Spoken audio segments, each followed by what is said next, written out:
Hello, and welcome to the Brooklyn Rail's Common Ground. I'm Malva Kajali, Special Projects Associate here at the Rail, and today I have the pleasure of welcoming curators Rachel Nelson and Risa Puleo, alongside artist and educator Ashley Hunt, all of whom work at the intersection of prison activism, abolition, curatorial activism, and much more in different ways that we'll hear about very shortly.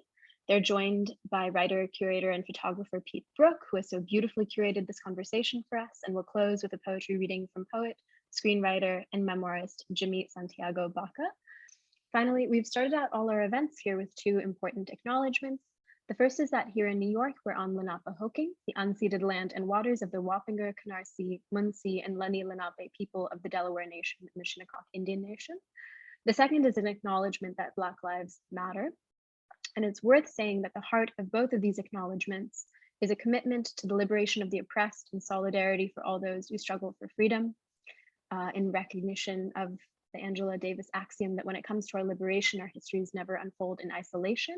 In that spirit, I encourage you all to check out the chat where there's a link to a living document of resources and actions that we've been putting together on the back end of the Brooklyn Rail. But we'll get right into it. Now it's my honor to welcome our wonderful moderator, curator, and writer, Pete Brook. He works on social justice and the politics of visual culture. He writes and edits Prison Photography, a platform focused on critical analysis of imagery produced within and about prisons, with a particular focus on the American prison industrial complex.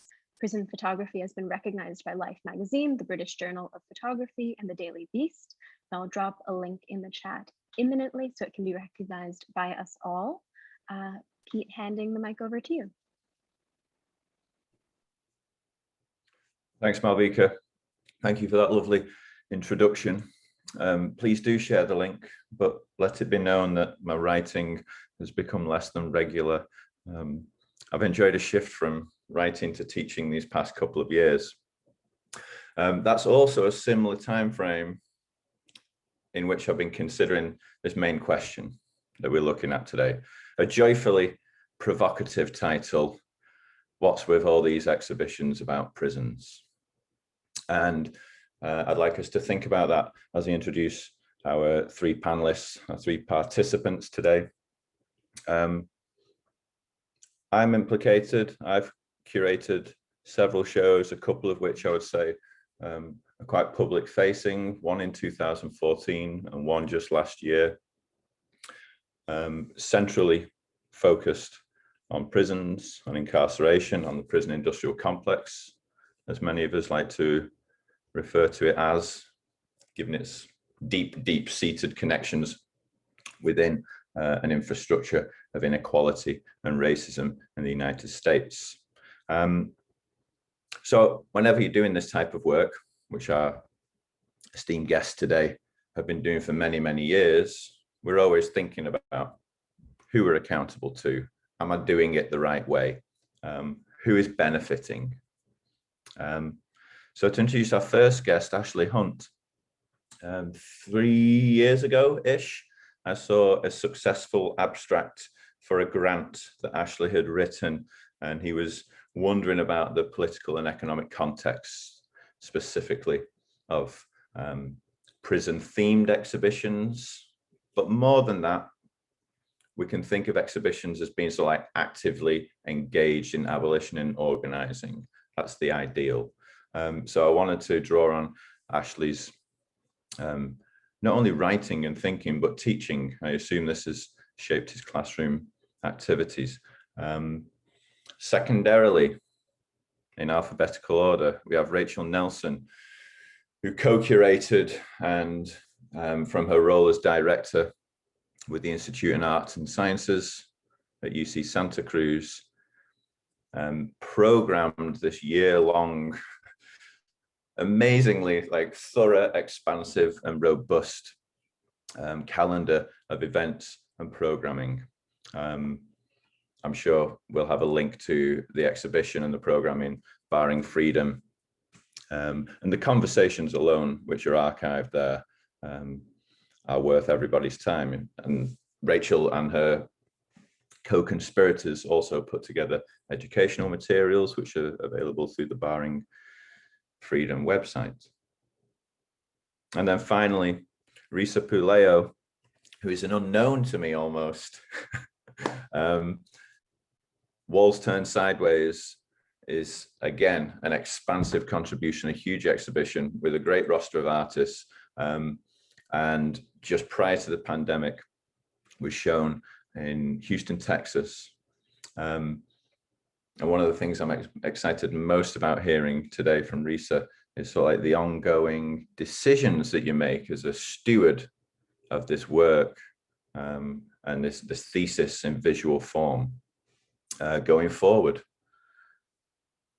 We're acknowledging a moment where there seems to be a thirst, and there's certainly a drive to talk about prisons and incarceration and honest discussion about how those things operate in US society. And so perhaps now more than ever, we need to be thinking about how folks from, let's say, the cultural sphere, from artistic movements, are not only presenting materials, but also presenting the framework under which we must understand if change is going to progress. So I want to thank Ashley and Rachel and Risa for accepting the invite today. I'm very excited to learn more about their work, and I'm very excited that we can all share in that learning. Myself and each of the participants are going to spend about 5 minutes, a very quick 5 minutes, sharing either stuff they did a decade ago or stuff they did yesterday. But in each case, Ashley and Rachel and Risa and myself are going to provide a provocation or a question, which will then launch our discussion. So I shall go first, because I'm going to talk about work that I think is a little more historical. It goes back 5 or 6 years.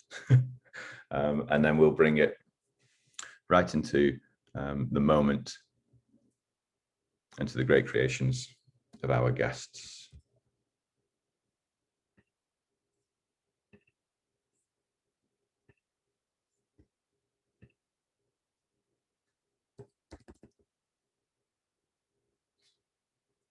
Okay, give me a big thumbs up if you all can see 2 pictures side by side.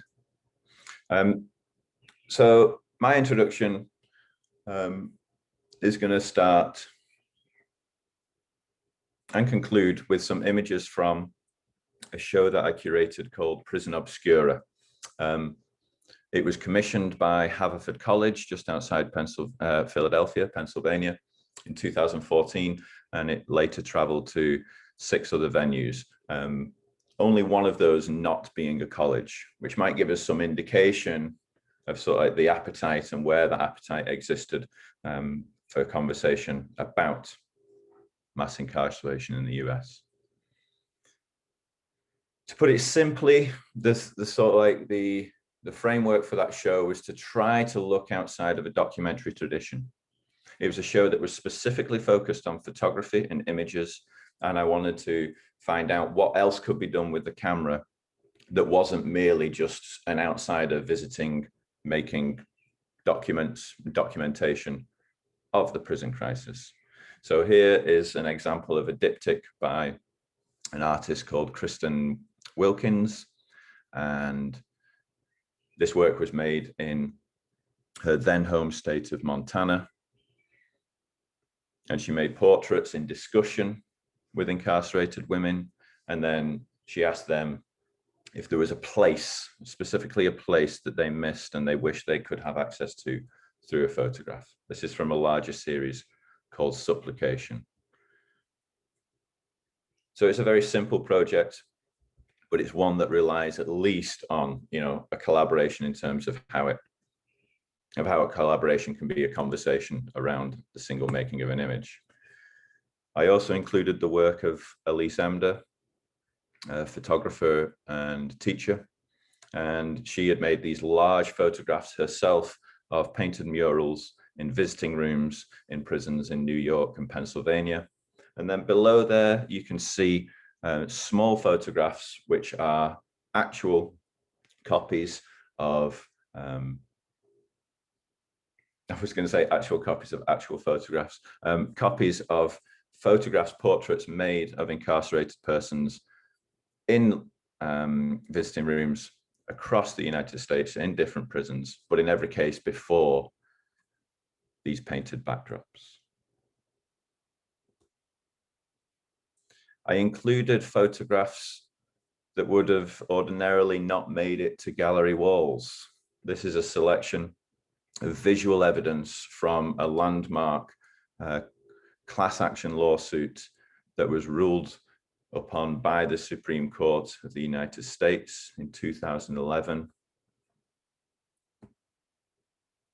And these photographs were used as evidence to prove what we knew was going on, which was physical and mental health neglect, an inadequate provision of services, which the Supreme Court ruled meant that every individual inside the California prison system, which at that point was 170,000 people, were being denied their fundamental rights and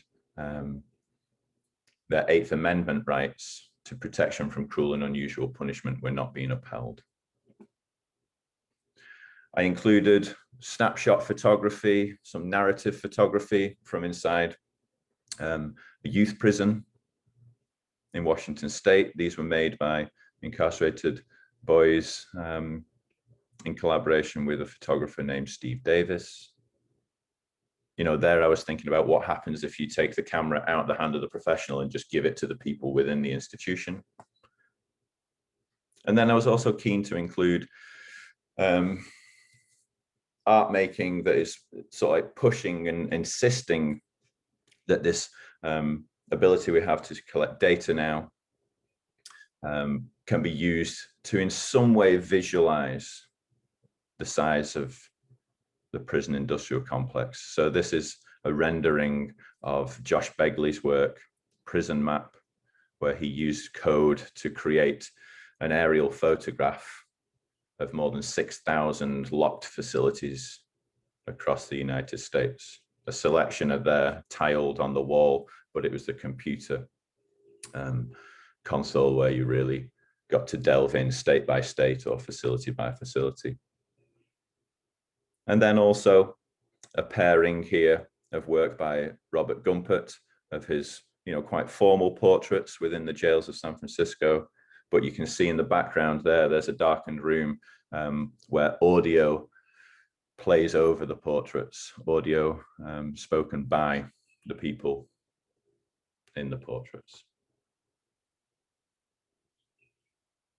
And so that's where, I publicly put together ideas and encourage folks to think about image making in relationship to the power at play, and insist that maybe there's more for us, more rich territory beyond mere documentation.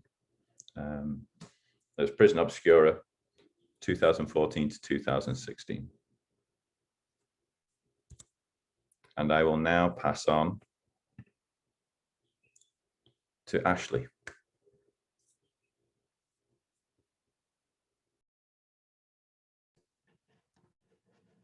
Thanks so much, Pete. It's great being in dialogue alongside you. Thanks for putting this together, and it's great to be in dialogue with Risa and Rachel as well, and to have the honor of getting to be here together with Jimmy Santiago Baca as well, who's someone whose work I've included in my classes for many years. Speaking of the pedagogy that we also do, so I have a few images that I will try to chart through very quickly. And maybe I'll just start by quickly saying that a part of what Pete mentioned before about my thinking around a question of how art and exhibitions or other cultural activities or actions are connected to organizing. I think about that in two ways. One is maybe the more obvious way in terms of how that sounds, that there are always ways to connect the things we do in our institutions and so forth to actual organizing work that's going on the ground.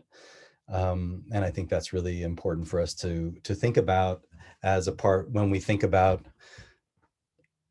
maybe it's a more interesting way for me to think about what we typically ask in terms of who's my audience going to be for this. I also try to think about how the terrain of organizing that's going on wherever I'm showing work is not just an audience, but is also an active terrain of action in which people are trying to make things happen. And does the work that I show contribute to that? Does it have nothing to do with that? What does it do? So there's a slightly different version of the question that I also ask, and that I do ask my students as well, and has become, I think, one of the most important questions for me around art, especially as it gets us away maybe from the paradigm of thinking about political art as artwork that just has political subject matter, but thinks about art in a more performative sense in terms of the fact that art helps things be done. Art does things. So rather than just think about what does our work show or what does our work mean, although those are very important questions, I also try to ask what does our work organize? And even if we're not connecting to what we think of as on the ground organizing work, regardless, our work is participating in the organization of budgets, institutional life, audiences, thoughts and meaning, the flows of information, the politics of visibility and erasure, especially as they relate to topics of carcerality and the prison industrial complex. So, so the couple of works I'm going to chart through really quickly is this is the back of my trunk in my car, and I think there's someone here, Alberto Lule, who's a part of this project. He's part of the Underground Scholars organization that's across a number of the UC campuses in California. That is an organization for formerly incarcerated students at the UC system, and is a really powerful and amazing organization. And this is one of a number of newspapers that are kind of free newspapers I've produced in conversation with people who have something at stake in the spaces where I've been showing a project called Degrees of Visibility. And making these newspapers began with just an initial broadside of a poster on one side and a conversation on the back with activists Rachel Herzing and Isaac Ontiveros, who were with Critical Resistance at the time. And then they started to grow from there. This is the next one I did for Risa's show. This is actually at Risa's show, Walls Turn Sideways at the Contemporary Arts Museum of Houston. And this is a conversation with artist Elizabeth Webb. This is one I did in Kentucky. I won't chart through every one of them, but this is how they're typically displayed, as stacks using Felix Gonzalez Torres method of leaving free things for people to take away in the exhibition. And this is all of the ones that have been done so far. And this link, I think, will be put in the chat so people can download any PDFs of all of these if you're interested. I'm just going to chart back really quickly. This is where my work around the prison system started. You'll see the date here is 1998. And this was a kind of expose in the New York Times around a particularly brutal juvenile prison in northern Louisiana, the town of Tallulah. And I started doing work that got involved with using that as a kind of subject matter on one hand, but then as the work started to become more, this is all people and a few shots from the piece, it was really important for me to question the notion of expertise and who having experts be not just university professors in this work. And so I began working with activist organizations who I also had some relationships to, and my work started to kind of grow beyond that initial piece called Corrections. This is when I was working, this is at a critical resistance retreat during the organizing for Critical Resistance South, which I think was 2005. And there is a ton of really amazing, powerful people in this image.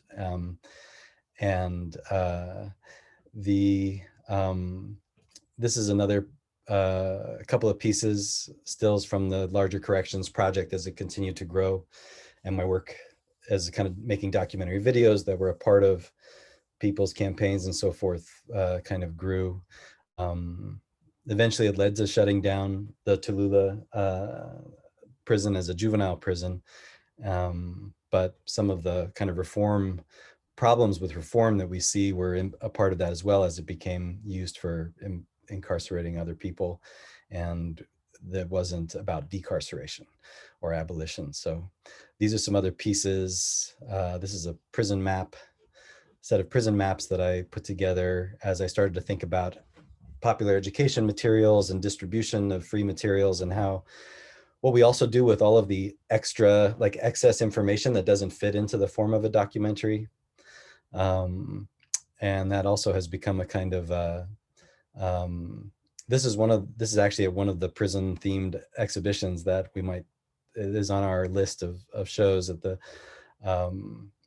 Q Art Foundation in New York. And then Degrees of Visibility is the project that I've been showing since about 2016, which is where I've been making these free newspapers also. And this is a piece that is based on these kinds of landscape photographs that also use landscape photography, statistics, and stories to engage the erasure that I've come to be interested in of carceral practices from daily life, and thinking about how that's a part of what feeds and allows mass incarceration, and the kind of histories of racism and class warfare that carcerality allows and pushes forth in the US.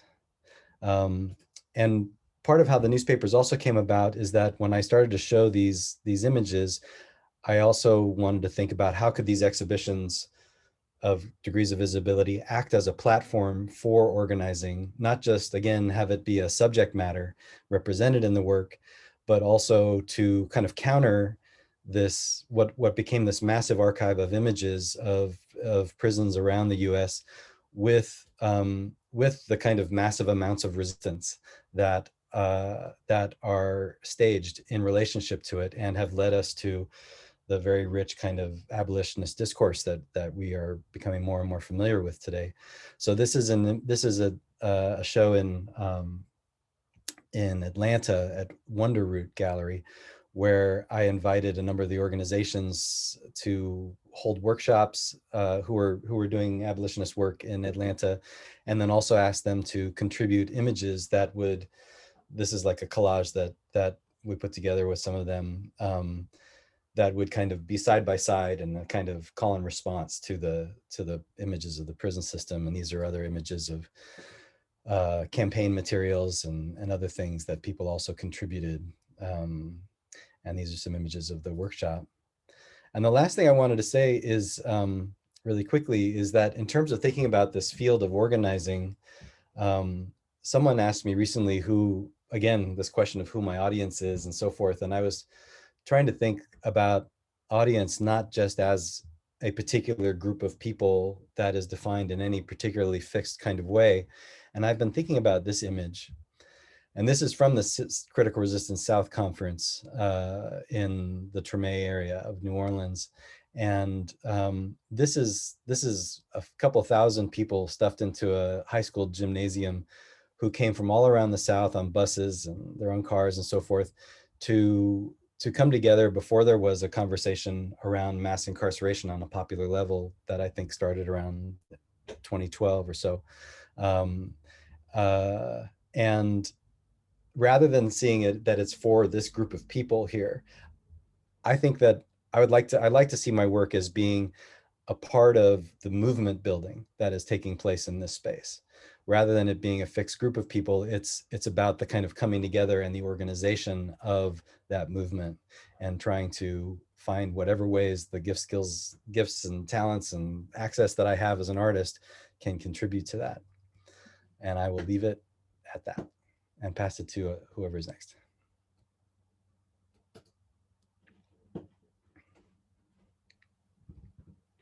Rachel, would you like to go next? Thank you, Ashley. Thanks.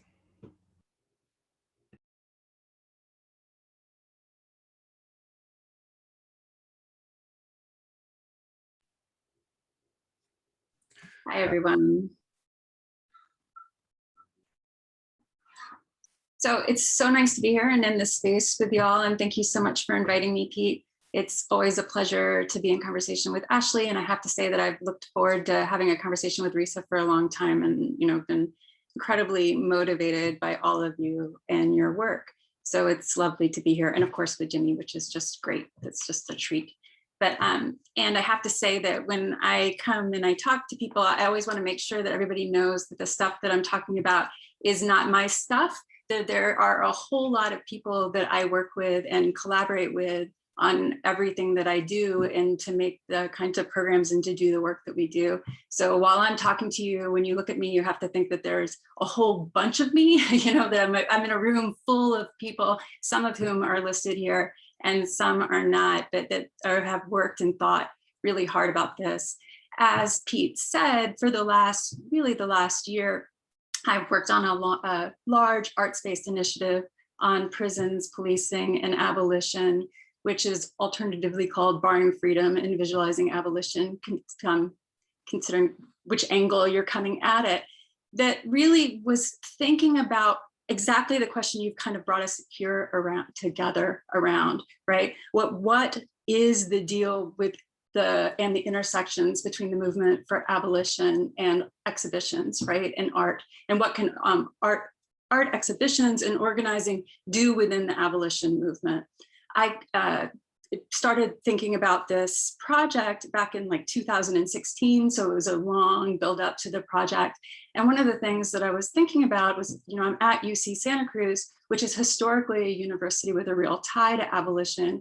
And this is because we have professors like Gina Dent, who of course is my comrade in all of this, who's an abolitionist and Black popular culture theorist, Angela Davis, who really needs no introduction, Craig Haney, who's a social psychologist and lawyer who's worked on cases of, has really exposed solitary confinement as torture, Savannah Shange, Sharon Daniel, who's an amazing artist, Dee Hibbert Jones, and others on faculty here who've worked really thinking about and working towards abolition for decades, right? So I'm in this kind of environment where these kinds of thinking are thriving. Of course, critical resistance, which we've just heard kind of a lot about too, and the Radical Feminists of Color Network previously Incite Women of Color Against Violence, also were both conceptualized at UC Santa Cruz.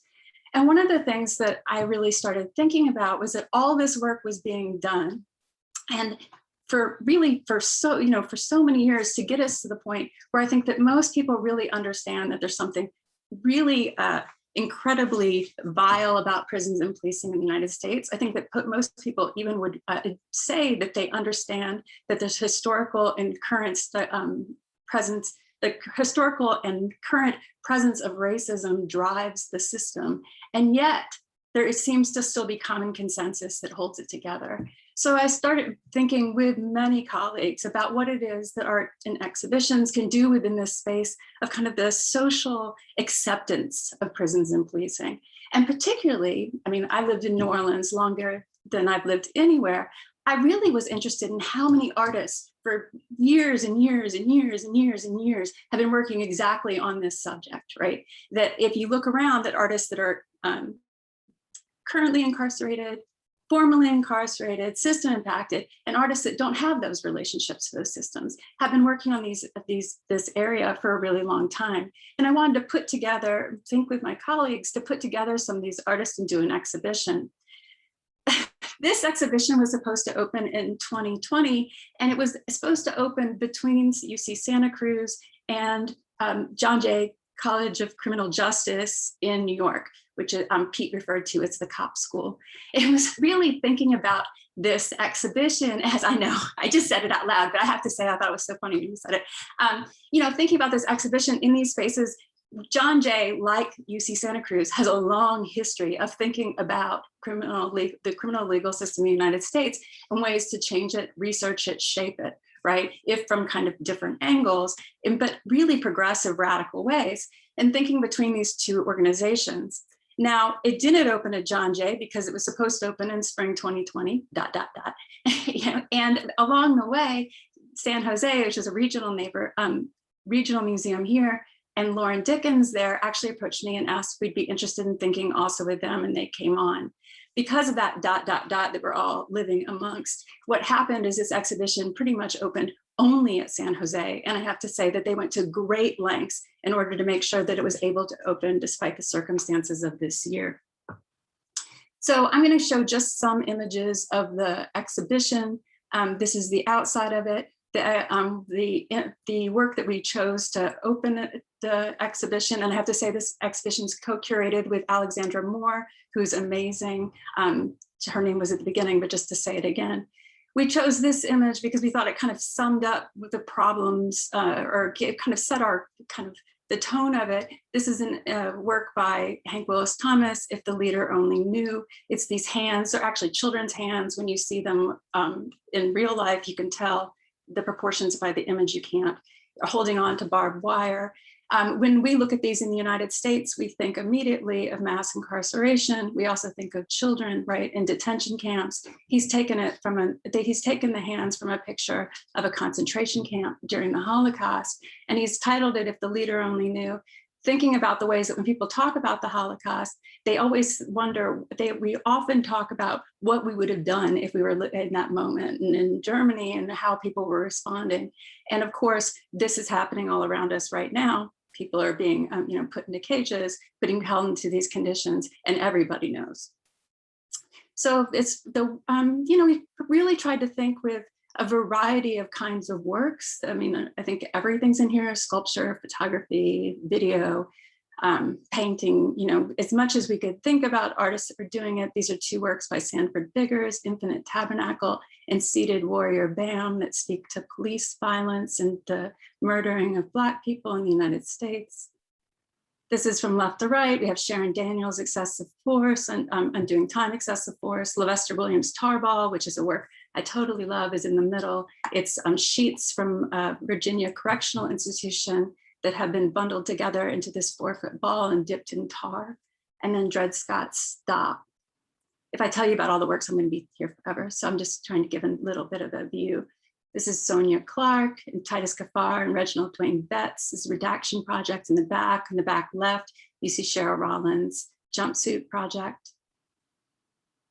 I think the amazing thing was the exhibition opened on in late October 28th, 2020. It was open for like 2 weeks and like 6 days, then was closed again, reopened in April. I think the total it was open was for something like 30 days over the course of the run of the exhibition. It was, I have to say, pretty packed every time it was able to open. The museum was pretty stunned by how many people came to the exhibition and did the social distancing, managed to get into the show. They also were incredibly impressed because 70% of the people who came to the exhibition, as far as they've told me, it was their first time in the museum. So you can see Ashley's work there, and Deanna Lawson's in the background. The other component of this that we can talk about more if we want to is the work that we also did at UC Santa Cruz. There was a component of it at UC Santa Cruz. There is still Jackie Samal's Solitary Garden with our collaborator, Tim Young, who's currently in San Quentin on death row. And because I think, as Pete mentioned, because we understood that actually we were going from having an exhibition that we thought we were going to be really working with university students in. We had an extensive program built up with the students at John Jay and at UC Santa Cruz, and then all of a sudden we had no students. Alexandra Moore worked with a team of graduate students, and we developed a really extensive website with study guides, interviews with artists. The artists were amazing. Everybody donated all their time, came and hung out with us and did all this extra work. in order to have a robust digital presence.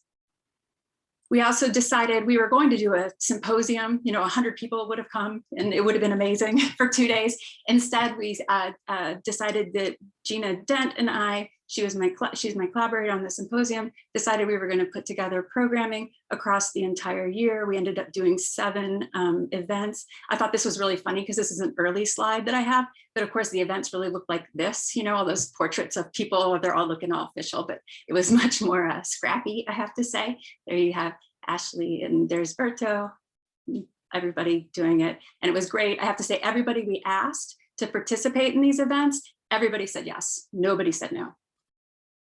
And it was amazing. It was amazing.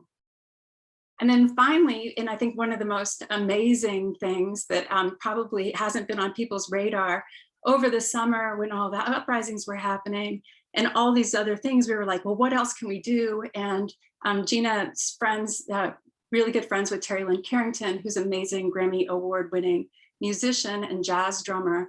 She was like, well, let's get musicians together and let's do a music program too. And so we ended up having 15 music videos created for Music for Abolition with an amazing group of, it's insane. Everybody should watch this because it's so good.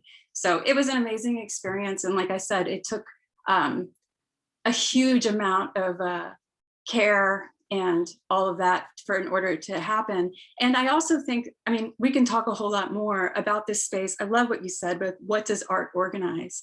And I thought that it was a way to harness a kind of energy and to think together and to begin to model not to begin to model, to join in to the ways in which abolition is thinking together and creating communities, seizing opportunities to really alter institutions and alter the ways that we are around each other. So thanks. Risa, I think it's you. Thanks so much, Rachel. And thank you, Ashley and Pete and everybody at the Brooklyn Rail for putting me in such great company. I am going to share some information about my exhibition, Walls Turn Sideways. And it's a pretty extensive exhibition and I don't have so much time. So I'm also going to try to share the catalog with y'all in the chat if I can figure out how to do that. Walls Turn Sideways I started thinking about this exhibition in about 2010. And that was coincident with an immediate family member being sentenced to 20 years in a Texas penitentiary. And it was also a moment in which I was beginning to travel to Chicago a lot and meeting phenomenal artists who were doing incredible things. Like I'm thinking about Tam's Tenure and the work that Lori Jo Reynolds and a lot of other artists and activists, and most importantly, the formerly incarcerated men at Tam's Correctional Institute did to declare that prison as operating as inhumane and shut it down. I was also meeting artists involved with Chicago Torture Justice, who again were working importantly with survivors of police torture in Chicago and had successfully gained a reparations package. 2010, they were still working with that. I believe Maria Gaspar is in the audience, and she is another Chicago artist that was inspiring this exhibition with her work with Cook County Jail, and then the artists of Prison and Neighborhood Projects in Chicago as well. So when I was faced with this kind of issue of beginning to understand how to navigate this system for my own family's concern, and at the same time, I'm a curator, and what do I do is make shows. I decided these are the artists that I wanted to talk to. And it was also starting to become pretty clear, even as early as 2010, 2012, that as these exhibitions were building up, becoming more popular, there was a certain level of performativity. And I had a certain question that was, what can an exhibition do if these artists are making such incredible changes to the justice system? What can an exhibition do to change the justice system? And for me, that began by trying not to be performative, which then began by looking at the history of the museum and how it is and historically has been implicated alongside the prison system. So for me, the exhibition process necessitated looking at the history of the museum, which then opened up, I'll skip ahead, which then opened up a whole kind of system of research about how the museum and the prison, but also the library, the zoo, these are all institutions that service a public that is defined in this country by colonial white supremacist terms. And what were their interrelations? And upon further reflection and great meditation on the work of artists, I was able to kind of organize this exhibition as a sort of mapping project. So there's 3 maps that overrelate each other. The first is called the ground. This exhibition works on a figure ground metaphor. And the ground is a way to really describe the prison industrial complex and how that is linked to other institutions. So for instance, capture is a ways in which people are brought into the prison system. And it's also historically the ways that ICE operates, and also has a great bearing historically, if you go back to the 18th century, to the ways in which the zoo was born as a space. So as an institution. So thinking about who gets collected, oftentimes those terms are mandated by who is determined human and who is not. And these are terms that continue to have a great bearing on how people are criminalized today.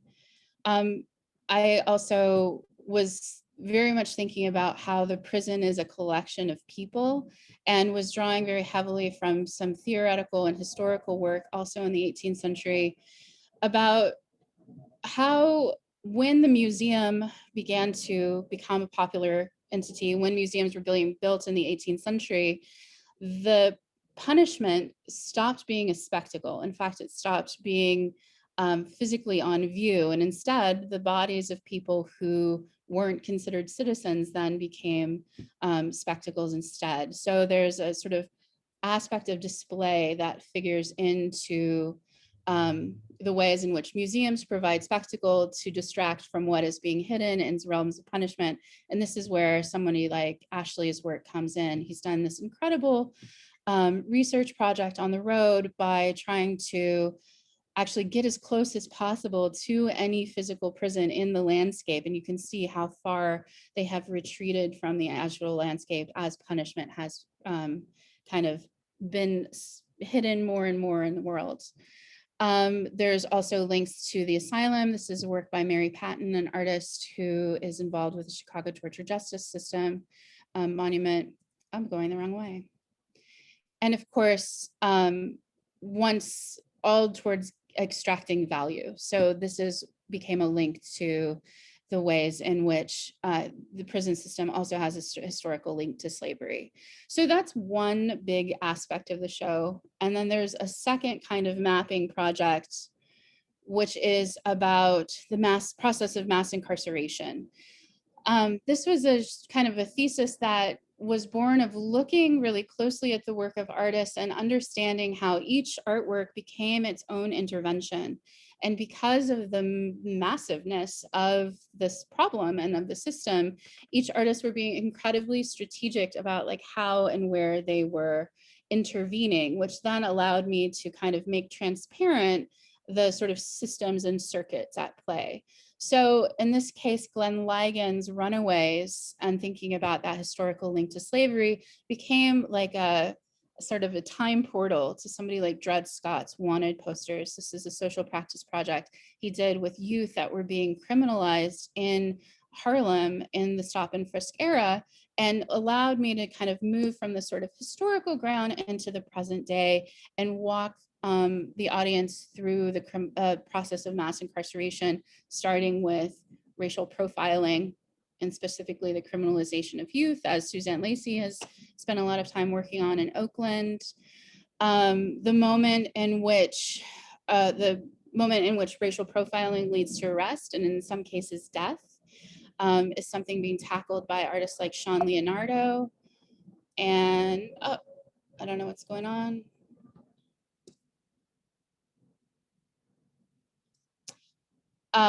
And Autumn Night, who did a performance at the exhibition. And then there was also representations of the other side of that conflict with Chris Burden's mediations on the police. Oh, I think that's sorry, an article. That's okay. We love the mixed media. And then from arrest into the actual court system, thinking about artists who are intervening in the space of the court, like Robin and Becker, into the prison itself with work by Dina Lawson and Sable Elise Smith. Lastly, the exhibition ended with ways to get out of prison. So there are kind of three possible avenues out. One is you don't. And there were artists like Tirza Even, who works with incarcerated people who have been sentenced to natural life, meaning that they received a life sentence as children, or those who have been sentenced to death. So this is also really important because the exhibition was set in Texas, and the death penalty continues to be one of the major kind of issues there. And lastly, works like Lori Jo Reynolds and the works that she's doing with sex offenders, and also Gregory Sale and others pointed to re-entry release programs. There was a third group of artists that I worked with, and I would say that these are artists who are all using mechanisms that are important to the art world, but are less concerned with showing in exhibitions. And those are artists like, this is the People's Paper Co-op in Philadelphia. So artists who are working directly with incarcerated people, and they formed the third part of the exhibition called Bridges.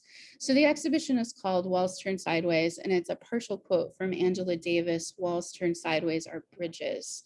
And this part of the exhibition has become really important in its latest manifestation. So the show was traveling. It was actually at Tufts University Art Gallery, had to close early because COVID.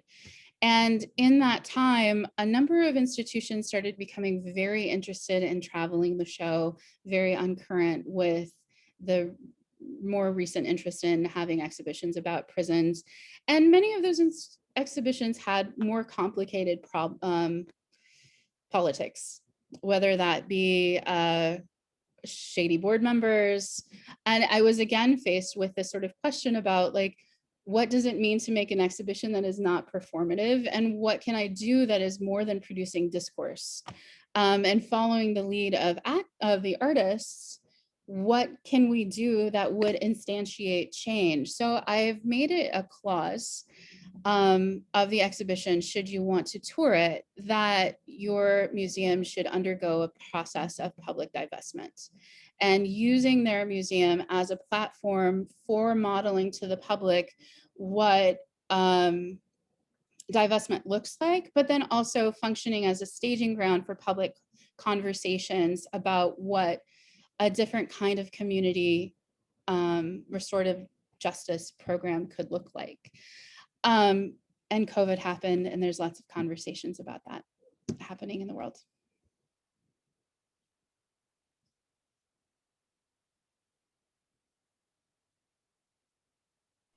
So amazing. I know time is such an illusion, but I'm going to hand the mic back over to Pete Brook to moderate a very informal conversation.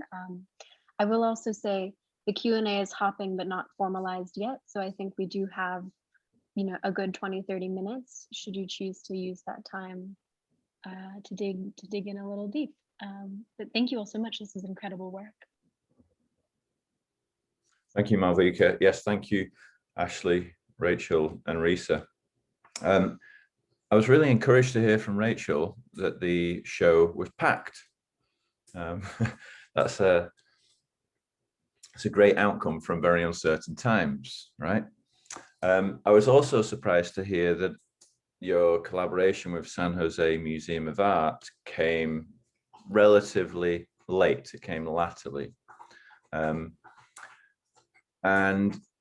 Risa ended there talking about her insistence now, a condition of accepting Walls Turn Sideways is that the organization looks at itself and, as Risa put it, you know, ask questions about board members that may or may not be shady, but crucially look at like how the funding, the endowments are set up for the institution. So let's see if we can combine those two ideas. How much force can artists and curators put upon institutions? Do you feel like that force is appropriate? Could it be a losing game? I hope not. And then, can there be something close to a harmonious relationship with a large institution? Because I think curators and organizers, producers of exhibitions are often, and without much conflict, in total harmony with the artist and their ideas and their politics. But working upwards, I don't think we can make the assumption that institutions are in total cahoots with abolitionists, with anti-capitalists, with people who want to end a police state and a prison state. So I think it was Rachel that raised this in our pre-conversation.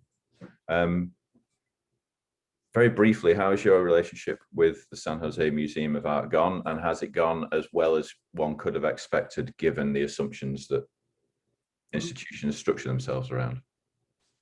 So I would say, so there's a couple things. I would say that one of the things that I thought is always interesting about having me in these conversations is that UC Santa Cruz doesn't have a museum. We have a very small, lovely, wonderful gallery, right? And it has very small funding. So we have this other things, and then I work in collaborations with other places. I might have timelined it out. San Jose approached me. I'm not sure exactly when Lauren Dickens approached me. She had heard about the exhibition from a colleague. And San Jose Museum of Art is an interesting thing because it's city funded. It's actually funded by the city of San Jose.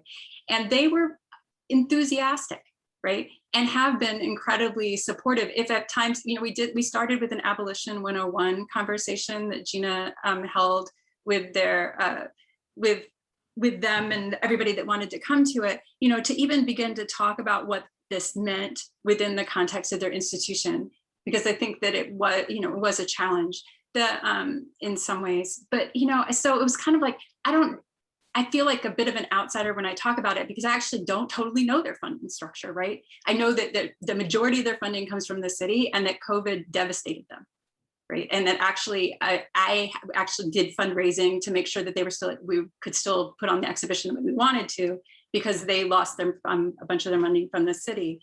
They were incredibly supportive. They have continued to be really supportive. They were really, have now since asked if we would continue to think about abolition programming with them for the next 3 years.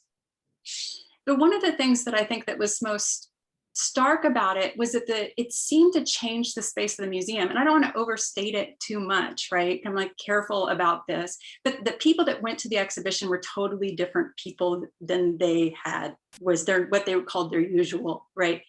Constituents. And this was something that is really interesting to all of us.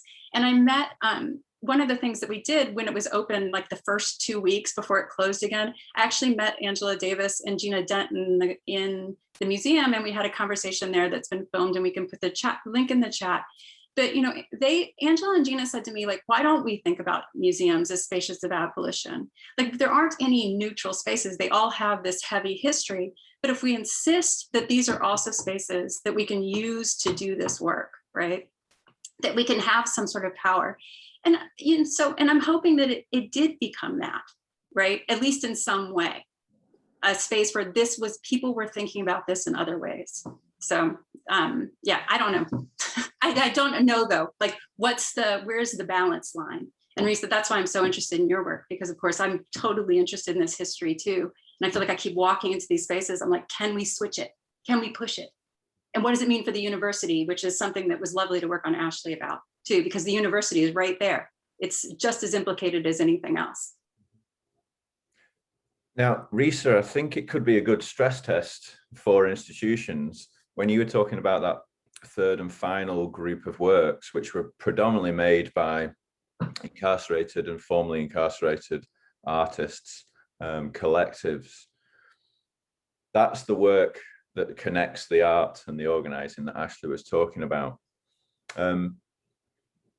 Would Walls Turn Sideways have had the broad appeal had it just been the art of incarcerated and formerly incarcerated folk?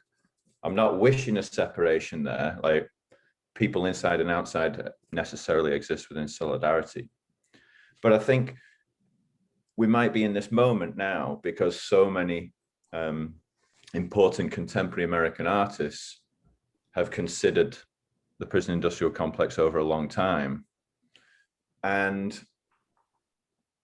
the signifiers to people on the outside is that, oh, if Sanford Biggers is considering this, if Hank Willis Thomas is considering this, then that is reason for me to also consider this. Whereas the deliberate invisibility of incarcerated folk and formerly incarcerated people in re-entry isn't going to trigger, let's say, the average person to consider the art. So, you know, let's talk about. Yeah, there's a kind of curatorial challenge in Walls Turn Sideways, which is how do you exhibit social practice without reducing it to documentation or some sort of like object that is a stand-in for action. And that was the real challenge of all of the artists. Like, how do you make the action alive and something that a community can find a link to and participate in? How does that become its own bridge to future action that the artists are modeling? I think your question is how much of the success of any show is built upon the sort of branding of fame of any particular artist. And I think I had a really good answer that just went away. I think that like Rachel, there was a shift in demographics and who came to see this exhibition.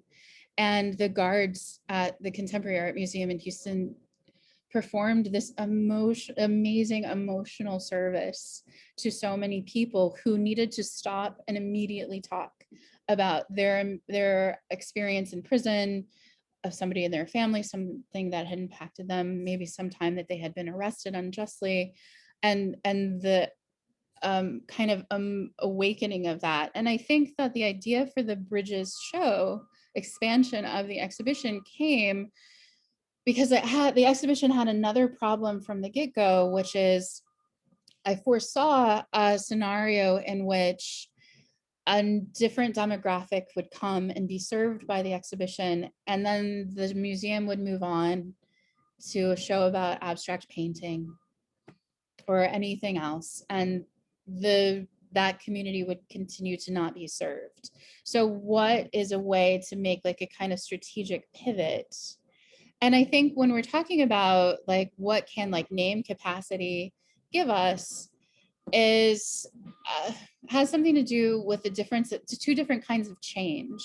So there's an idea of sort of an accumulated process of change. This people like Henry Mankiewicz write about this, the affirmative culture sort of model, where change happens slowly because you see more TV shows about prison, and then you see more exhibitions, and then it becomes a sort of cultural horizon that trickles down and has much more impact over time.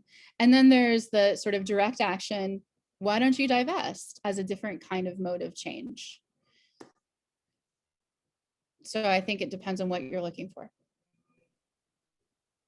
Yeah, I think in the question, what I was getting at was that there has been this slow change, which we can, you can track whatever decade back you wish, but let's think back to Ashley's first slide when he was thinking about the founding of critical resistance over 20 years ago. We've already mentioned Angela Davis. She's very insistent that abolition cannot go forward without visual contribution without collective art making and collective creativity. And so I think of all of those blocks as building and building to this moment now where we've got over that creative horizon, Risa. And so now the question is like, okay, we need to embed our best practices right now. Ashley, I want to come to you, but Joshua Massep has had his hand raised for a while.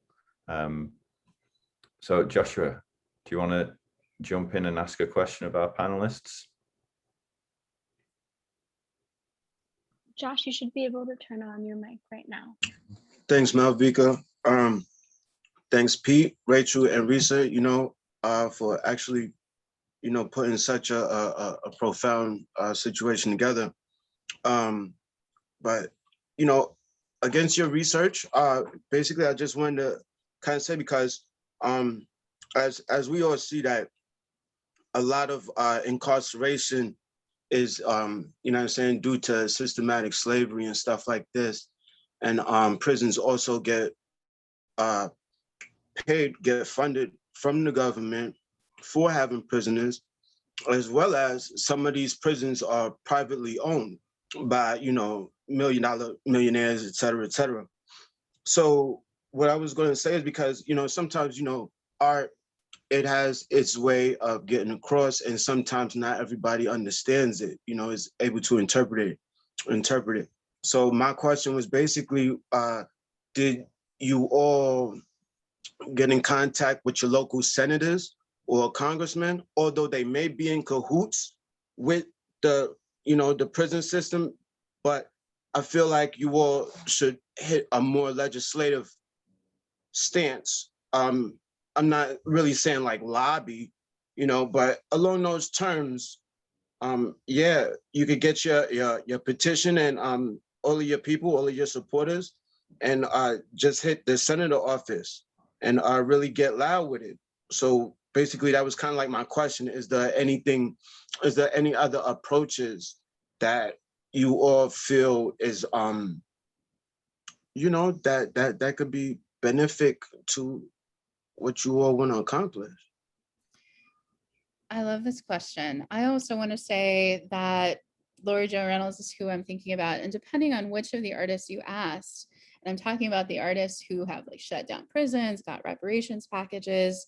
If I was to ask some of them, what is art's ability to change? They would be like, come on, it's about getting lobbyists and legislating it and making actual change in the courts and in the Senate. And so I think the potential of the museum and the exhibition to do is to serve as a consolidated platform for people's voices to come together to make those connections and then kind of work outwards. And I will also say, because I have this incarcerated family member, the show was open when Beto O'Rourke was campaigning across Texas, and it was like we were ships in the night. And if he did come to the show and didn't get to talk to him, but if I did, I would have asked straight up for clemency, and for clemency for a whole group of people who are there's a lot of legislation going on in Texas about kind of bystanders who are sentenced for long-term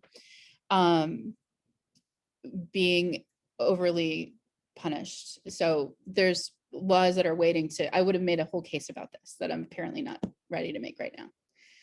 But thank you. I mean, and I will say also, whenever I've presented, say a curator's lecture, a very simple format around things that I've done, it's always the first question. It's what can we do? And in some parts of the country, it's very easy to plug into activist efforts. I think 3 of the panelists here are sat in California. And so a group like CURB, Californians United for a Responsible Budget, they will not only, hey, excuse me, they will not only, So polite. this is the culprit. So sweet. they will not only let you know of the appropriate bills and assembly actions coming down the pipeline, they will provide contact details to all of the legislators, as you were talking about, Joshua, and script template letters.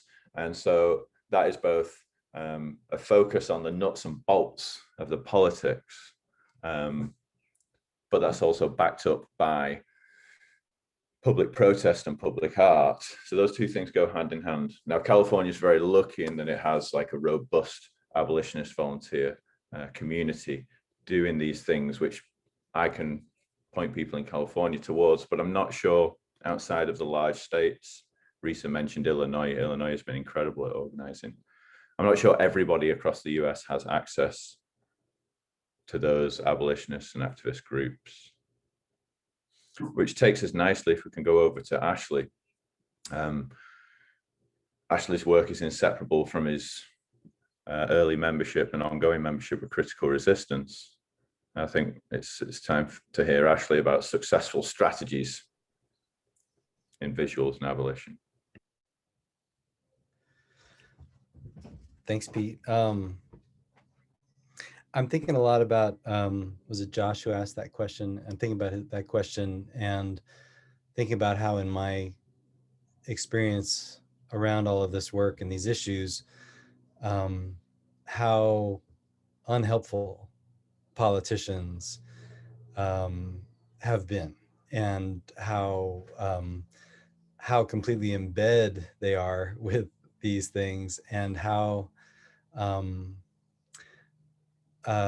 in so many cases I've seen politicians who've been invited to a conference to hear what all the different prisoners' families who were there organizing could talk to the local legislators, and the legislators just came in and said, just kind of took the wind out of everybody's sails, because they're just like, I've got more powerful people telling me to grow the prison system than you, asking me to shrink it, and I think that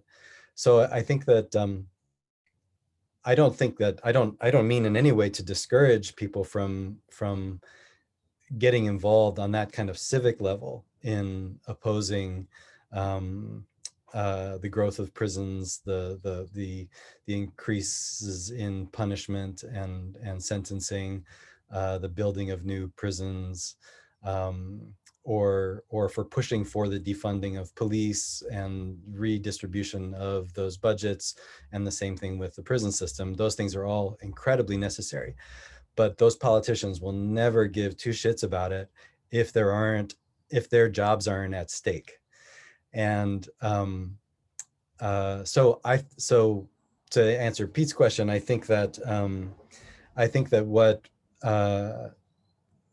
where those people's jobs get at stake is through the movement building and the building of a discourse. And I think there's kind of like two levels that I think about in relation to this conversation's starting point question, which is what's with all these prison themed exhibitions. And one of them is the slow rebuilding of a kind of left movement from 60s and 70s radical anti-racist organizing and third world solidarity organizing and so forth, that kind of rebuilt itself up around questions of mass incarceration, because that's where so many activists went. Either literally they went into prison and were locked up, or other organizers and activists whose job no longer became about, lunch programs, supporting the Black Panther lunch program, but became about doing prisoner support for all of their comrades who are now locked up. So I think that there's, on one hand, the slow rebuilding of that movement that's absolutely the background. And I think especially in Rachel's presentation around all the folks like Angela and Gina at UC Santa Cruz, that's absolutely what we've seen, and is a direct connection, I think, genealogically to the conversation around abolition that has come from those people in reinvigorating that term. And I also, and so on one hand, there's a kind of grassroots movement building that's there. And on the other hand, there's one of the places where I think we can see prison exhibitions really booming is also after the term mass incarceration was popularized through Michelle Alexander's book, The New Jim Crow, where she talks about mass incarceration. I mean, mass incarceration is a kind of controversial term for a lot of prison activists who think it's imprecise, and there's something to be lost about this work in using that from that imprecision. But I think she poses it as a historical period within the racism of the U.S. from slavery to segregation to mass incarceration being a sort of continuity across those. And that's a really important analysis. But I think it's when you see like ordinary folks in reading groups around the US reading that, who don't have activist backgrounds or investment, who are starting to read that book, and politicians starting to use those terms, that's another level, aside from the grassroots one, where we start to see people really activate. And I think there's a lot of energy that was in the art world from the aftermath of 9/11 in the early 2000s, and in response to the US's war of terror and the invasion of Iraq and so forth, that had created a lot of energy toward more political engagement in the art world. And I think that around that time of Michelle Alexander's book is also when Trayvon Martin was murdered, and you also saw the beginning of the Black Lives Matter movement. I think all those things are happening at a time in which these exhibitions really start to grow, and it starts to become a thing that, whether or not museums can be recuperated or become radical spaces or not, they can.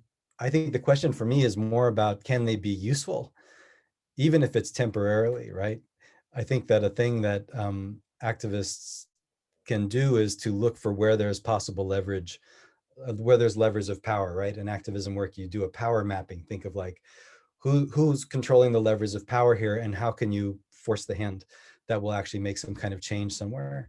And I think that while there's this attention, whether it's based on name recognition, whether it's based on every museum feeling like they've got to have their mass incarceration show so that they can art wash their reputation, like, we can be as cynical as we want to, and we should be about that on one hand, but at the same time, if it's a chance for Risa to say, by the way, if you want to do that, you've got to reorganize your board and divest from these things.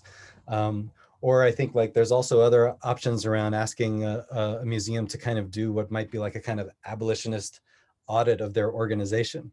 Think about like not just what you're invested in and who's on your board, but also how is security handled at your institution? Who do you show at your institution? And I mean, there's many more ways in which you can continue to think about that, but I think more opportunistically, there's a moment right now to force the hand of institutions to make them more useful than they will probably continue to be into the future. And I think while that's available to us, we need to take advantage of that. I want to jump into just to say something that I think that we acknowledge, but sometimes we don't say out loud, and that part of the capital, part of the financial system that drives prisons is also a system that is derived from cultural capital, right? I mean, we just saw a presidential election in the United States where both candidates ran on a law and order platform. They did, right? And however those two platforms looked different, they both said that that was their goal. And the truth of the matter is that prisons produce tons and tons of cultural capital that drives power. So we can't turn to the people that are actually being elected because they're going to keep prisons intact. This is their whole job. That's what they're elected to do. So the thing is you have to get the people to stop thinking that's what they need in society. We have to question what safety is. We have to go through one after another and get people to ask, why is it that we think we have to do this? And the idea of reorganizing museums, like what is the culture of punishment that we have in our workplaces, in our institutions that are normalizing all of this, right? How are we treating each other in the very basic? And I mean, that's why, over and over and over again, we say aesthetics and art matter in this because it's how we are conditioned to understand the world. And that we have to keep challenging this, even in spaces that are actually reproducing the system. You know, if you can just begin to shift people and have them ask, why? You know, why do we use the phantom, you know, why do we think that people in prisons are monsters? Why do we think that people who get sent to prison, whatever it is, should die? Which is what we saw in COVID. That is what happens if you get sent to prison. And that we have somehow as a society think that if someone steals your bike, that's the consequence, or a consequence, right? So that's all I have to say. Oh, and I also have to say, I wanted to say one other thing, because one of my jobs is to say Tim Young's name as often as possible in everything I do. So we work in a lot of different ways. This is like still answering Josh's question, a lot of different ways with trying to change the kind of cultural conditioning that we have, but also to get individuals also out of prison. So Tim Young is an innocent person on death row and San Quentin. I put, and San Jose Museum of Art actually commissioned him to write a letter that they sent to all their membership and everybody else that they could find addresses for that explained his situation. So we work on all these different levels, but look up Timothy James Young and his movement as well. Thanks.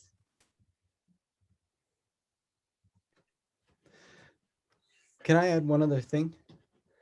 There was just one other thought, and I'm sorry, I don't know if we're waiting for questions and stuff, but one of the things that I was also thinking about is, I mean, the other exhibition that I think is in the background with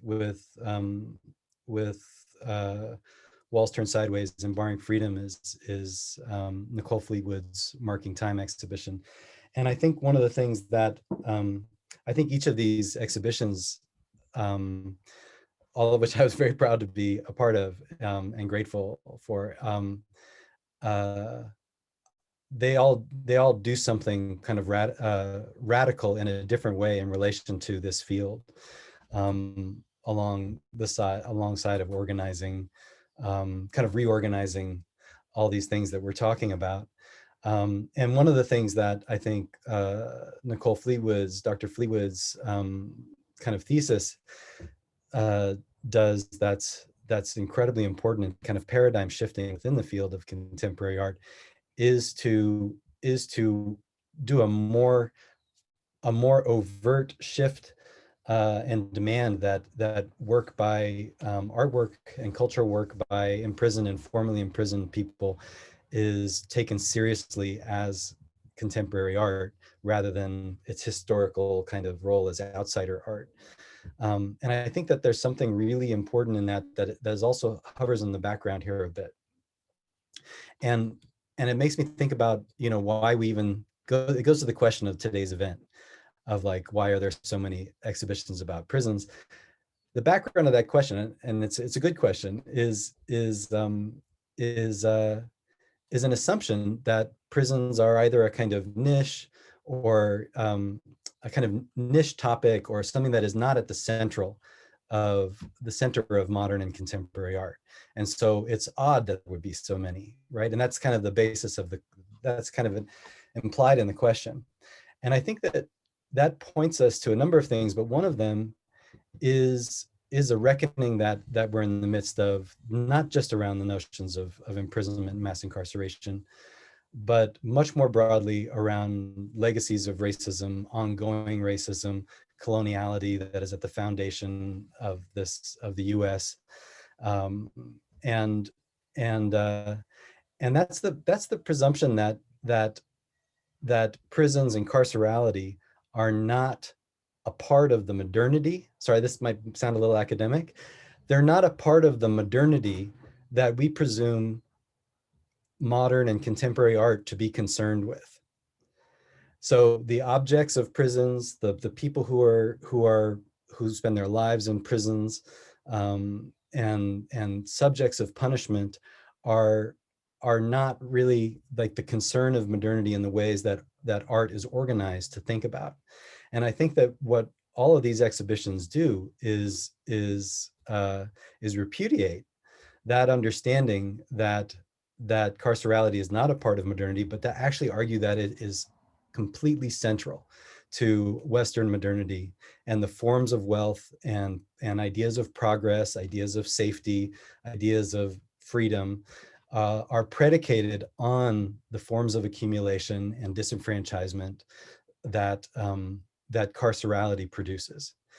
And so that if we understand that, and that these exhibitions are repudiating that, then it does make a lot of sense that there are all these exhibitions, whether consciously or unconsciously, engaging in that the repudiation of that history or that understanding, and saying this actually is something. This is not just a niche thing, and it shouldn't be defined just because there's artists doing it. That's why art institutions should look at it. It should be because this is what's happening in society right now, and these are changes that we need to affect more broadly. What can art do? And I just wanted to offer that as another thought. I want to push back a little bit, Ashley. So I also teach art history, and I teach a lot of art that is not historically valued or called art. I teach Native American, I teach the Americas, indigenous all times and places. So these are conversations that get called up, especially around like the colonial moment, when art as a category comes over to the Americas and then confronts a great deal of object making that gets qualified thus as culture anthropologically. So when I hear the idea of recognizing more objects as being art, I also hear, is the answer to absorb more and represent more and diverse object making into a colonial category, or is it to abolish the colonial category?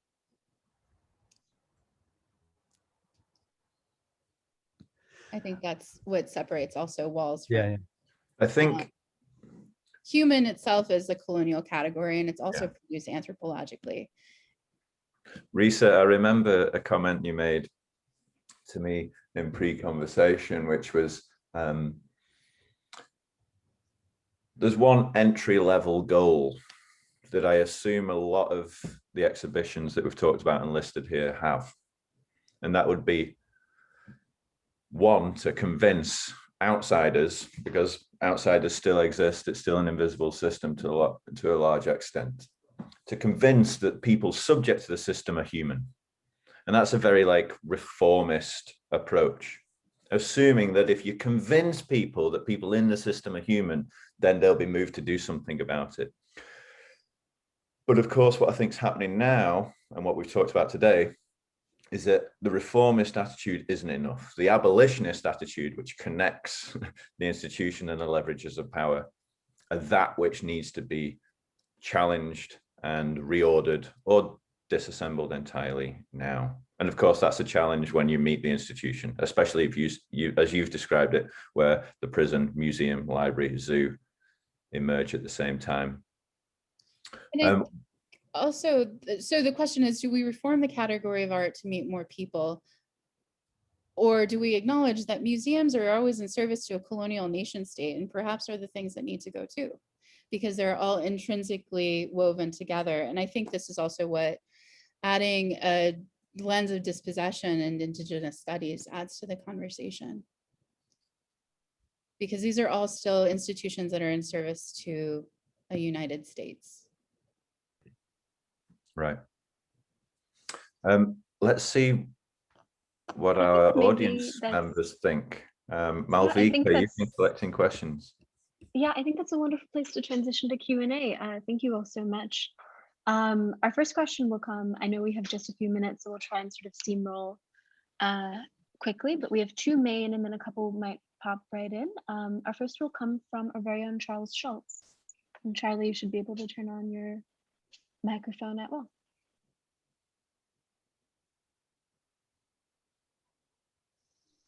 If not, I can read his question on his behalf. I got it. Oh, excellent. Just updated. First, I really want to say thank you to all the speakers. It's really been an inspiring session to listen to. As I listened, I was thinking of this poet, activist, formerly incarcerated man named Reginald Dwayne Betts. He's gone on to do great things. He discovered poetry while he was incarcerated. I'm curious if any of you have stories about, I feel weird calling it a success story, but a story where art and poetry clearly made a difference and kind of inspired a person to take that up and make a life out of it. I think Jimmy Baca has left. Is Jimmy still here? Let me check. I think he went to pick up his kids. Oh, Saw a yeah, message earlier. But that's all right. We have the poetry all lined up. But I think I'd love to chat about this question. I mean, I would say in response to Charlie, in my limited experience, and that it draws from teaching inside of prison for 1 year.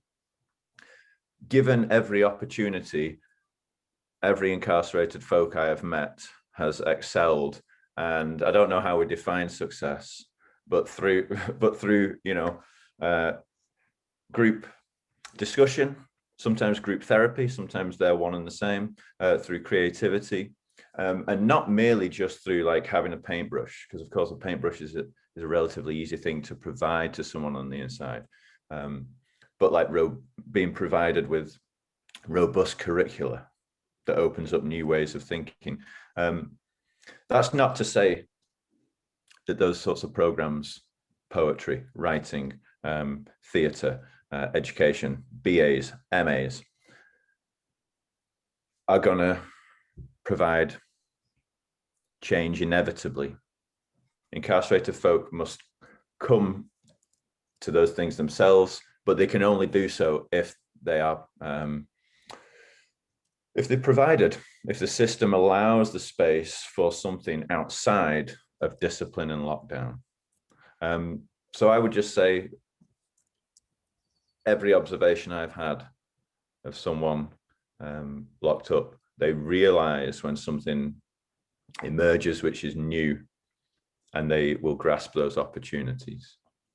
And so a final point to illustrate it would be, look at the dozens of mainly volunteer-led college programs across the United States. There's 1 or 2 significant ones in each state, and the success stories are there.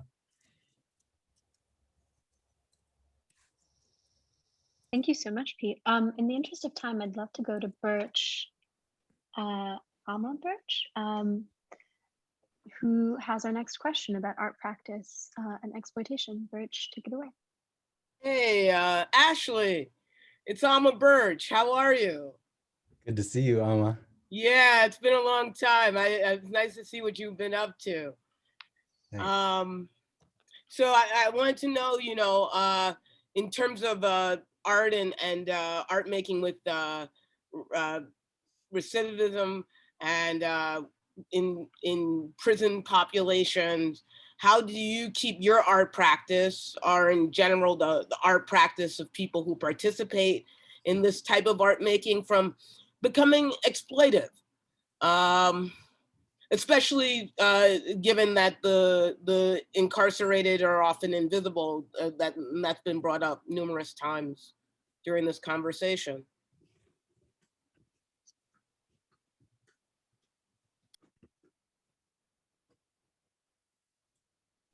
I love that question. In other words, how do you honor the labor of people who are inside, especially when they are named as collaborators? I can say, I think Nicole Fleetwood's doing a fantastic job at this, right?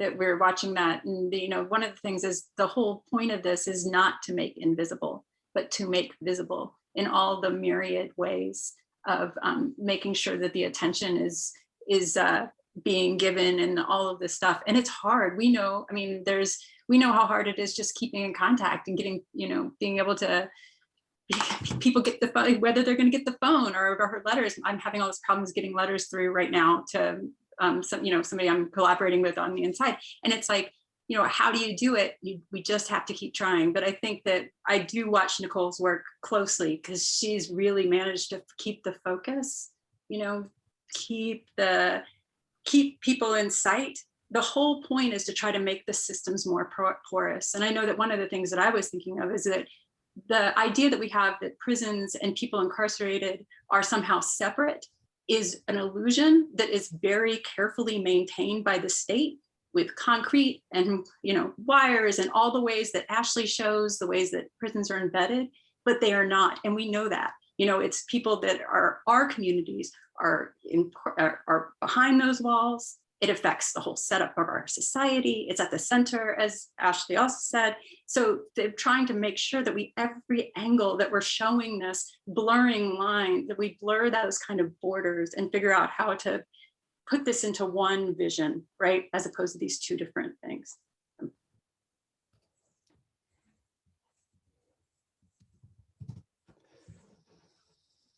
I think that's a beautiful answer. Thank you so much. For our final question, I just wanted to say something else to ahead. Alma, which sorry, so as someone who's collaborated more directly with folks too in my own work, I think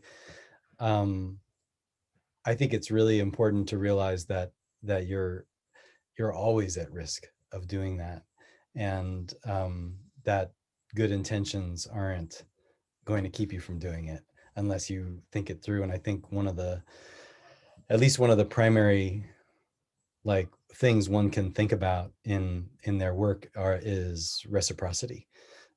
Is there some form of reciprocity? What does that mean in a given context? How does it play out? How does it you know, does it mean what you think it would mean? But I think at least that is a starting point of asking yourself, you know, I'm inviting someone into a collaboration. How do I make sure that is present in the conversation? Is at least a starting point that I could think of.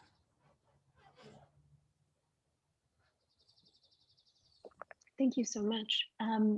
I think our final question, just to wrap it up, comes from me.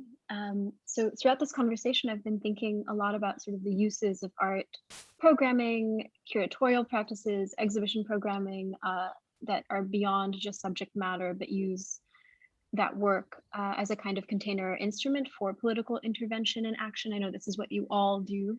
But Risa, who had to leave a little earlier. Oh, you're right here. Thank you. Great.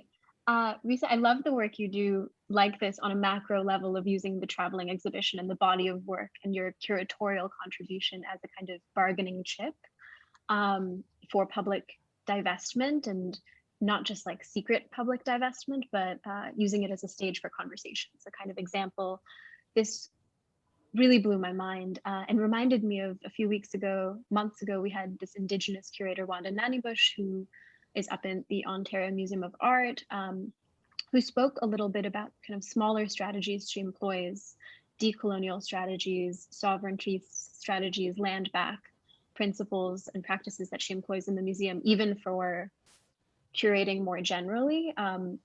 So she described in an exhibition, these are much smaller than what you were doing, but redoing the way the exhibition text of Indigenous artworks or materials are written, you know, that they're giving them accreditation to a person, a maker, an artist, even if it is unknown, acknowledging that history. Or, you know, she described putting up these like wheat paste style, but not wheat paste artworks, like vinyls onto the walls of the institution for an exhibition that could not be removed. Thinking of that permanency as a style of land back, that becomes a feature of the museum even past her tenure. And this sort of got me thinking, and this has been the advice I've been wanting to ask. Of the four of you, are there smaller interventions, smaller actions that do this kind of abolitionist work, but smaller interventions that you can recommend to us on that level for those of us working in art spaces, art publications, or even students in the institution? Like small ways we can apply that forward in our own lives.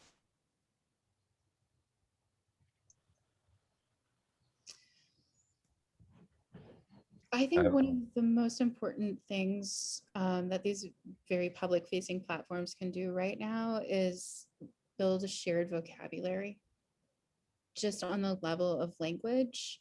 I think that my show, Rachel's show, and Nicole Fleetwood show, the 3 shows Ashley has been in, we all have potentially different definitions of abolition.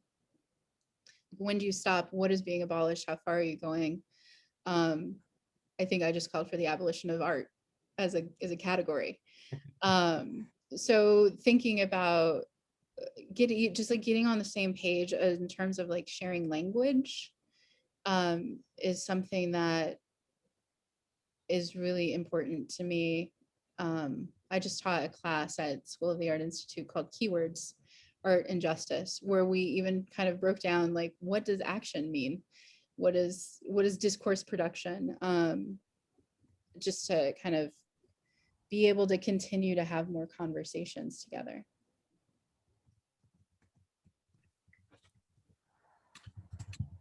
I also just think like the gift is very, very important.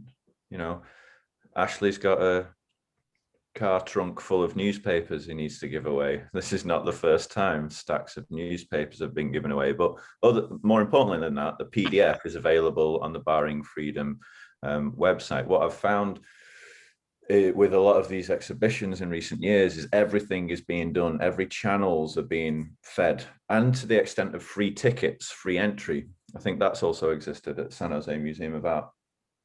So accepting that like even the small bars over which people must hurdle for access and entry, if we're going to mount stuff in this cultural sphere, remove those things.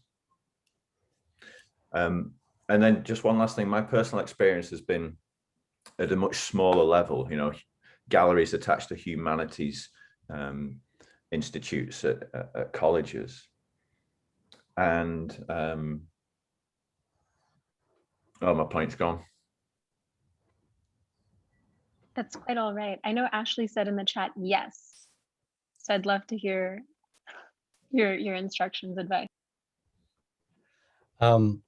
Well, I really want to, thanks for the question. And I also just want to say, Risa, what you said earlier in relation to what I said last time was, I super appreciated that. And I think you're spot on in terms of that. And rather than thinking about it in terms of just simple inclusion into that colonial category, I think the way you brought it up, and I like the way that Pete brought that to a question of abolition. How does that then get responded to in an abolitionist way?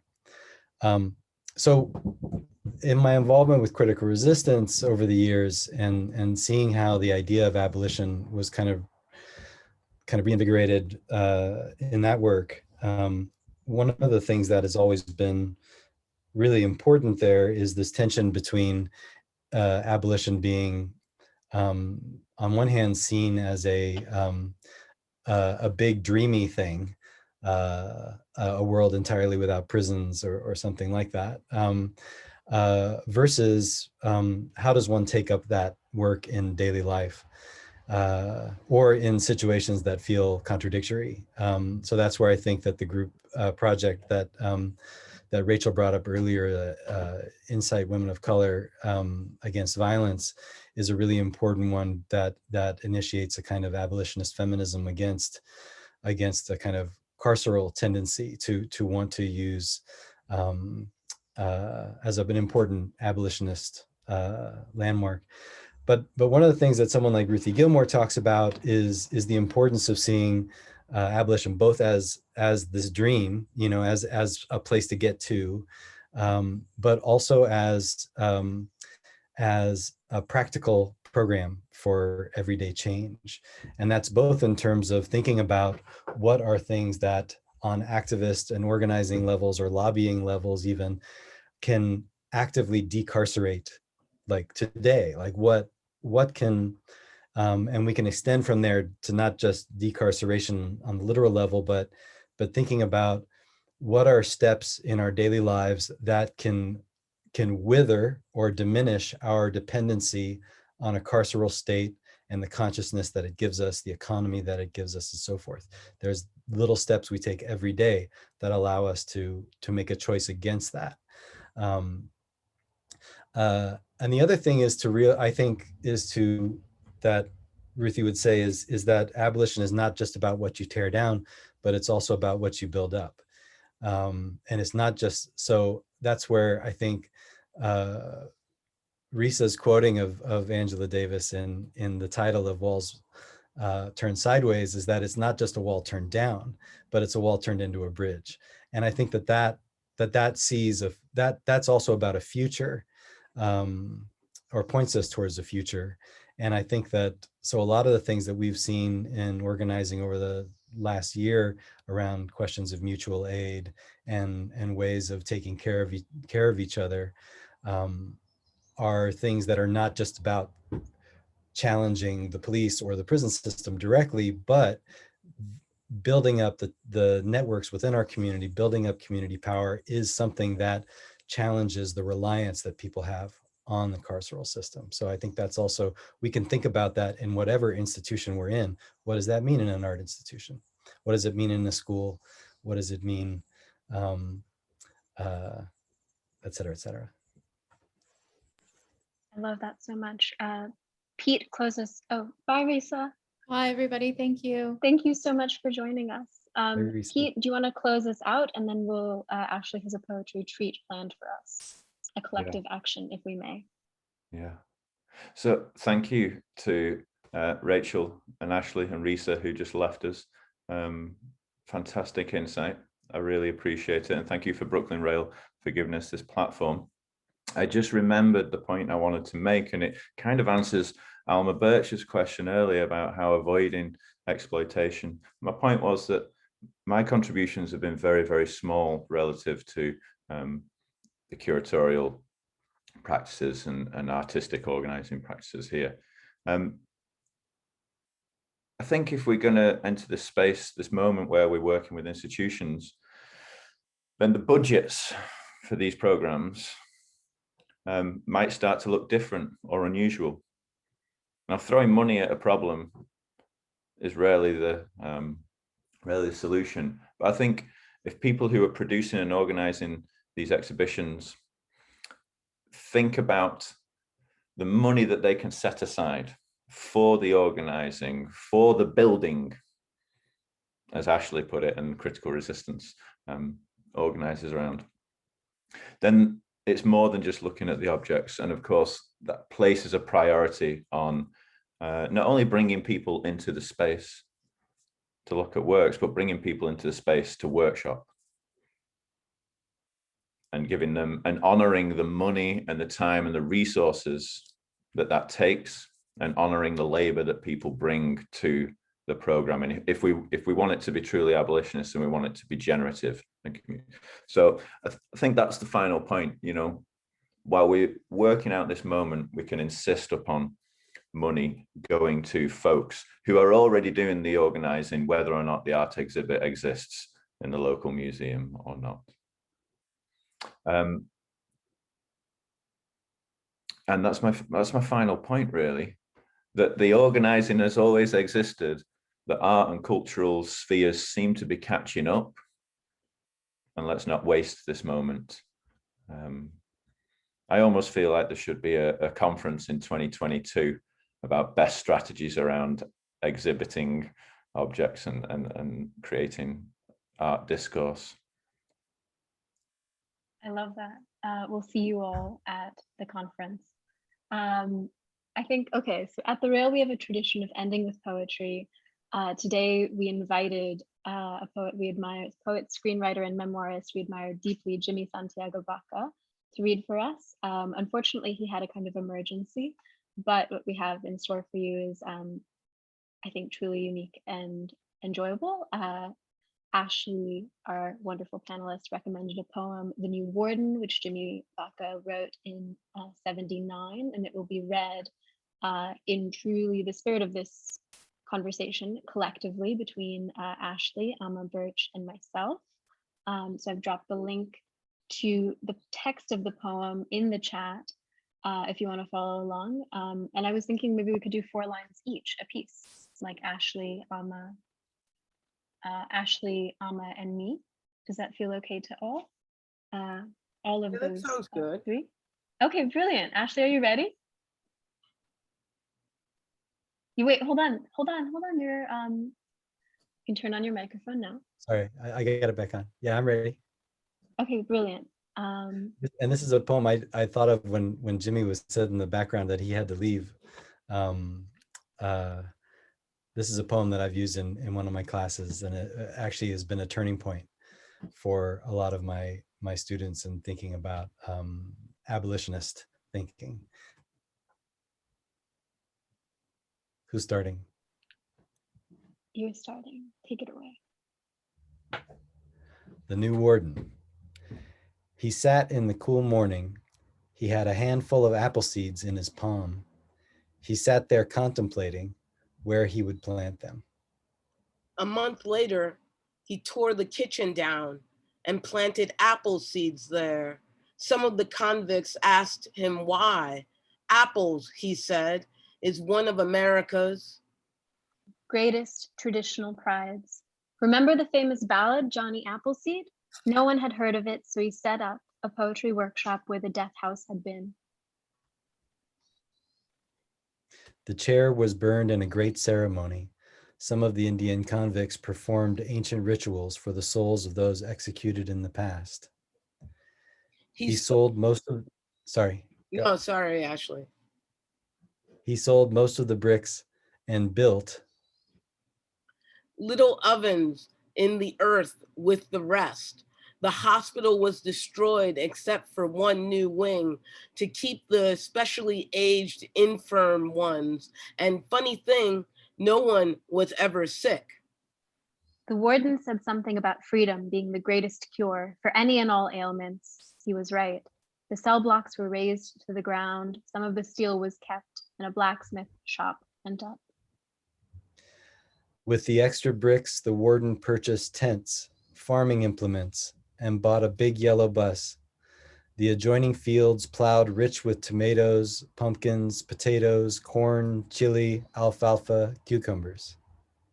From the nearby town of Florence and as far away as Las Cruces, people came to buy up loads and loads of vegetables. In one section of the compound, the artist painted Easter and Christmas and other holiday cards on paper previously used for disciplinary records. The government even commissioned some of the convicts to design patriotic emblems. A little group of engineers, plumbers, electricians began building solar heating systems and sold them to elementary schools under cost. Then some citizen groups grew interested. Some high school kids were invited to learn about it, and soon solar systems were being installed in the community. An agricultural program opened up. Unruly convicts were shipped out to another prison. After the first year, the new warden installed ballot boxes, a radio, and a TV shop opened. Some of the convict sons and daughters came into prison to learn from their fathers, trades, and talking with them about life.